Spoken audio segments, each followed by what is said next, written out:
Now at 6, voters in Missouri and Kansas go to the polls for today's primary elections. We'll look at the issues and the turnout. Plus, the Columbus Fire Department investigates a house fire and the latest on charges against a former Kansas police chief in connection with a raid on a newspaper office. The 4 states' most watched news starts now. It's primary election day in Missouri and Kansas. This is KOIM News at 6. I'm Dow Quick. Still have time to cast your vote. Polls are open in both states until 7. There are a number of items on every ballot, ranging from state and local offices to tax issues in some counties. In Missouri, there are also races for a number of state positions on the ballot. It is a primary election, and it's a full election. You know, we have U.S. Senate race, we have a governor's race, lieutenant governor, secretary of state, attorney general, as well as every congressional races up this time. Then we have a lot of county races, the treasurer, the sheriff, the coroner, public administrator. Voting obviously well underway in both Missouri and Kansas. KOIM Samantha Walker is live at a voting precinct in Cherokee County with more information on this election voter turnout. I'm at the Riverton House of Prayer, a voting precinct in Cherokee County. Polls have been open since 7 a.m. here in Kansas. And with just about 1 hour until polls close, voters are still continuing to come in to cast their ballots in today's primary elections. A reminder to those who have not yet voted today, if you're still in line when polls close at 7 p.m. tonight, you still have the right to vote. Don't leave until you've cast your ballot. Now, I know it looks a little bit quiet right now, but we've seen waves of people coming in to still continue voting. We've reached out to election officials in Cherokee and Crawford counties in Kansas, as well as Jasper and Newton County in Missouri, to see how voter turnout numbers look like for today's primaries. Now, the Crawford County official says that voter turnout looks to be on par with previous years, but in Cherokee, Jasper, and Newton County, officials say it looks like they're actually seeing a higher turnout. We'll have an update on those overall voter turnout numbers tonight at 9 and 10. Reporting live in Riverton, Samantha Walker, KOIM News. All right, Samantha, thanks so much. Polls in Missouri opened this morning, 6 a.m. One thing voters in the Show Me State need to be aware of: misinformation circulating online concerning some ballots. False information stating writing or marks on your ballot will invalidate your ballot has been floating around on social media. Scott County and other Missouri counties have posted that poll workers are required to initial each ballot to note that the voter's eligibility and identification have been verified and the voter has been issued the correct ballot style. You can stay on top of all of our local election coverage simply by scanning this QR code. Might as well do it right now.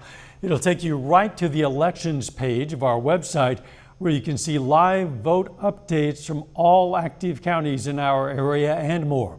While there, sign up for our election coverage newsletter to make sure you get the latest election news sent straight to your email. Temp dropping a bit. Meteorologist Lindsay Gaffney.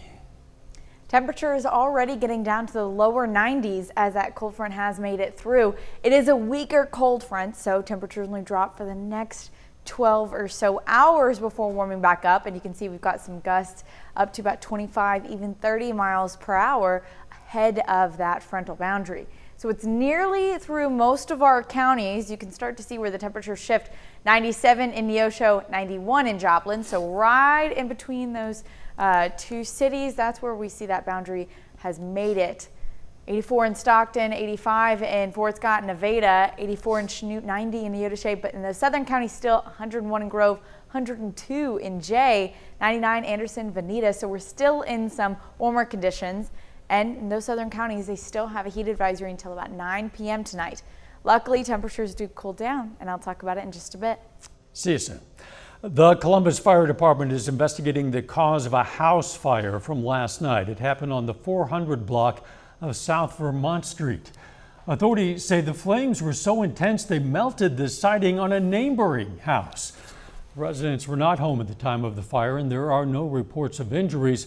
While the investigation does continue, authorities suspect an electrical issue was the cause of that fire. Kansas prosecutors say a former police chief who led a raid on a small newspaper will be charged for actions he took after the raid. Gideon Cody is expected to be charged with felony interference with the judicial process. Could get up to nearly 2 years in prison if convicted. In 2023, police executed search warrants at the Marion County Record, the home of its publisher, and the home of a city councilwoman.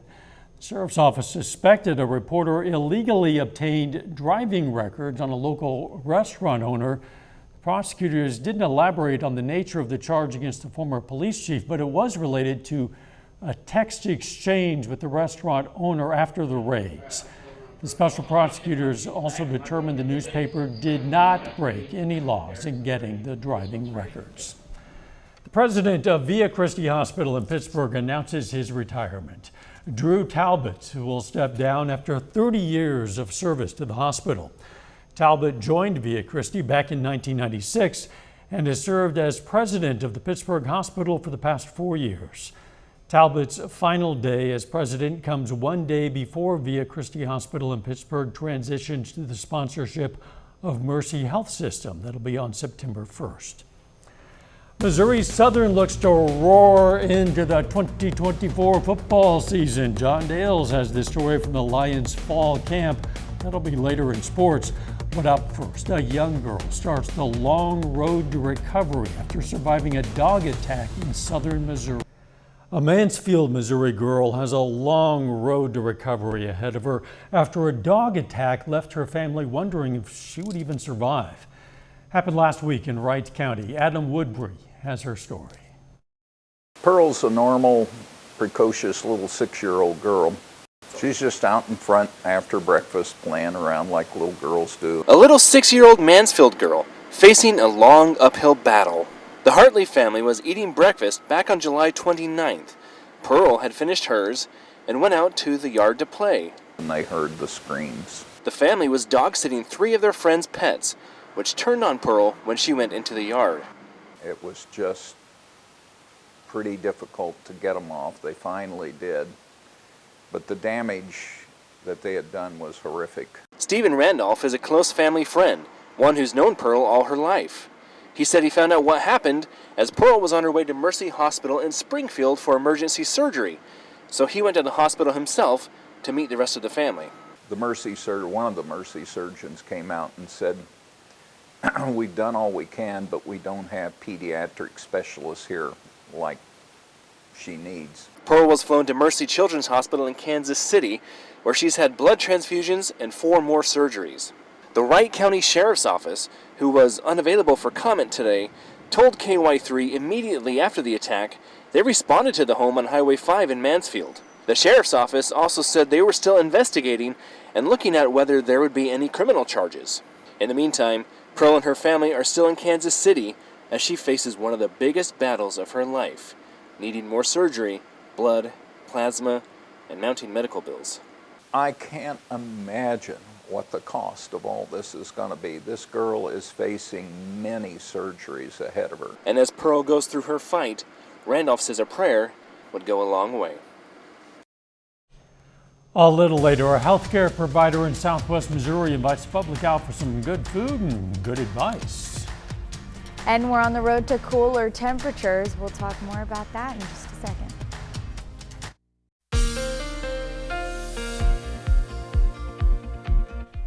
Well, temperatures have been warmer yesterday and today, but we do have a frontal boundary moving in, dropping those temperatures. Now, normally with a frontal boundary, you see rain, but clearly, taking a look downtown Joplin from the Cornell Arts and Entertainment Complex, it's completely sunny out there, maybe a cloud or two, but it's a dry boundary, so we're not getting any type of rain from it, but we are getting relief from the heat.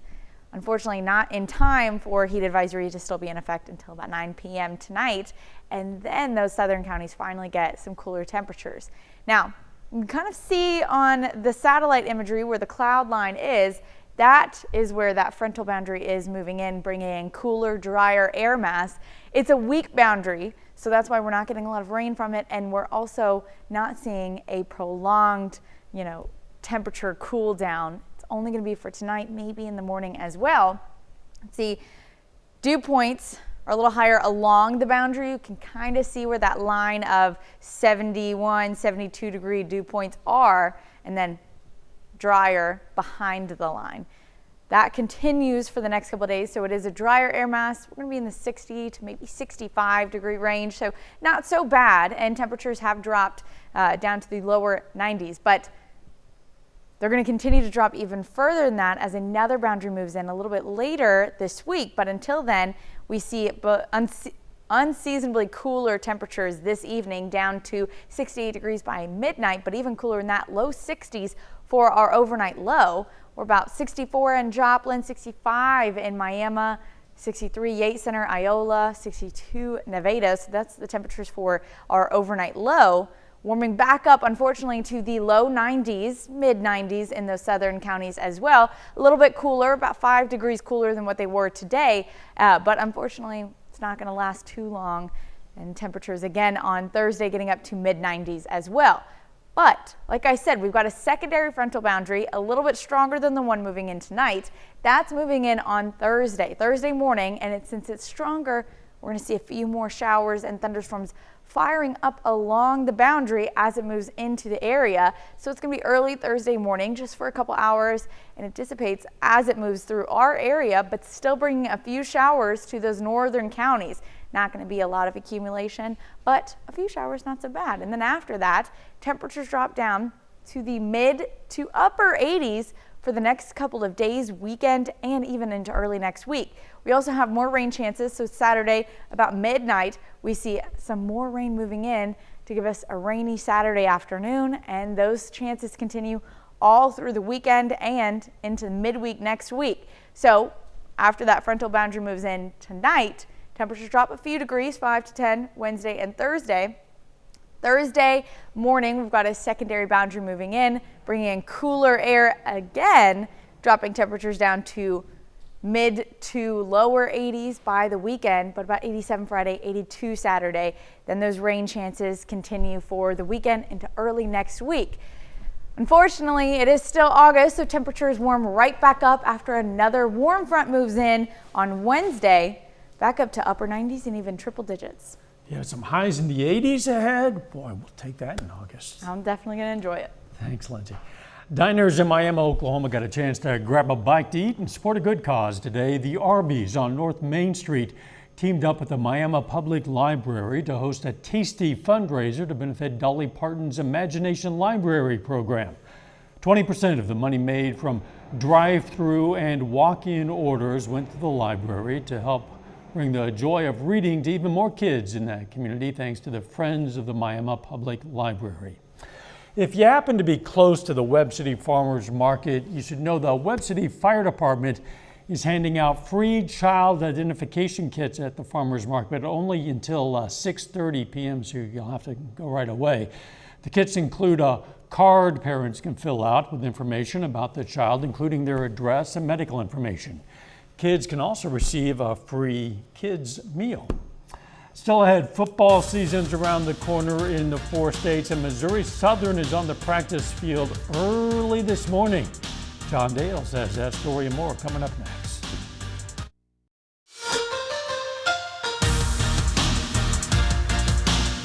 Football season is right around the corner, and Missouri Southern enters 2024 with something to prove. After going 5-6 last year, the Lions were picked to finish 8th out of 10 teams in the MIAA Coaches and Media preseason polls.